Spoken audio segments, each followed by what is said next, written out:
Ben was a small boy, with a mop of unruly brown hair and eyes that held a perpetual sadness. He was often the target of bullies at school. Every day was a gauntlet of taunts and shoves, his small frame an easy target for the larger boys. He'd come home with scuffed knees and a heavier heart, his silence a testament to the day's indignities. His mother, a kind woman with tired eyes, would always comfort him, her gentle hands soothing his wounds, both physical and emotional. She'd tell him stories of strength and resilience, tales of heroes who overcame adversity. But Ben felt alone in his struggle. He longed for a friend, a confidant, someone who understood. One day, a new boy named Leo joined his class. Leo was quiet and observant, with a thoughtful gaze that seemed to see beyond the surface.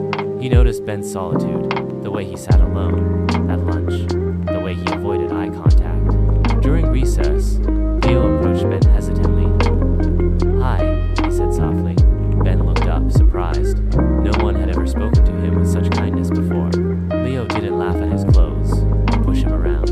Instead, he offered him a small, worn-out wooden car. "I found this," Leo said, extending his hand. Ben took it, his fingers brushing against Leo's. It was a simple gesture, but it felt monumental. The two boys started to spend their recesses together, sharing quiet moments and simple games. Leo didn't challenge the bullies directly. He simply offered Ben companionship and support. He would walk with Ben to class, shielding him from the occasional shove. He would sit with him at lunch, offering silent solidarity. His presence was a silent but powerful force against the cruelty of the bullies. The taunts didn't stop completely, but they lessened in frequency and intensity. Ben started to stand taller, his eyes regaining some of their lost sparkle.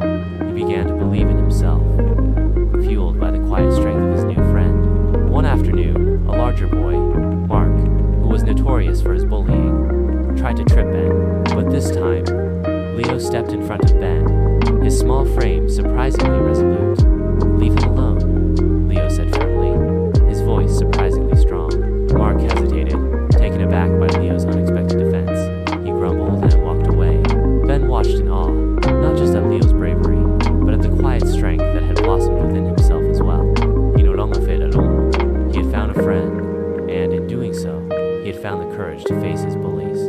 The scars remained, both visible and invisible, but they were now interwoven with the threads of friendship, resilience, and quiet triumph.